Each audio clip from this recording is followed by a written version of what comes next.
এই যুবকদেরকে হতে হবে ইসমাইলের মতো। আমাদের এই যে কোরবানির পশুটা, আমার বাসার ছাগল, আপনার বাসার গরু, এরা ইসমাইল। আপনি ওদের চোখের দিকে কখনো তাকিয়েছেন? ওরা জানে যে ওদেরকে এখন কোরবানি হতে হবে।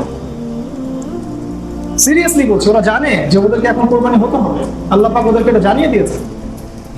ওই তারা তো ভয় পায় না, তারা তো পিছু হয় না, তারা তো আপনার অনুগত হয়ে যায়। আপনি যখন ছুরি চালান তারা গলাটা পেতে দেয়। খেয়াল করে দেখবেন, কোনো কোনো পশুকে দেখবেন রাত্রেবেলা কাঁদছে, খেয়াল করে দেখবেন, খেয়াল করে দেখবেন, ওরা জানে জিনিসটা। কিন্তু যে কুরবানি করছে সে কি ইব্রাহিম হতে পেরেছে? আমরা যারা কুরবানি করছি আমরা কি ইব্রাহিম হতে পেরেছে?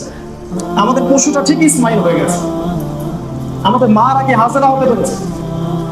আমরা কয় ভাগ হবে, কত বড় গোশত, কত টাকা দিয়ে কিনলাম, আল্লাহ পাক কি বলছেন? লা ইয়ানালুল্লাহু লুহুমুহা ওয়ালা দিমাউহা। এই রক্ত মাংস হচ্ছে আমরা কিচ্ছু পৌঁছায় না আল্লাহর কাছে, ইল্লা তাকওয়া, তোমাদের হৃদয়ের তাকওয়া ছাড়া।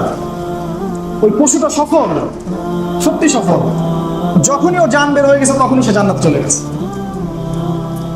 আল্লাহ পাক এই প্রতিটা পশুর ব্যাপারে আমাদেরকে জিজ্ঞাসা করবেন যে নিয়ামতগুলো আল্লাহ আমাদেরকে দিয়েছে। আমরা শিক্ষাটা নিতে পারি না।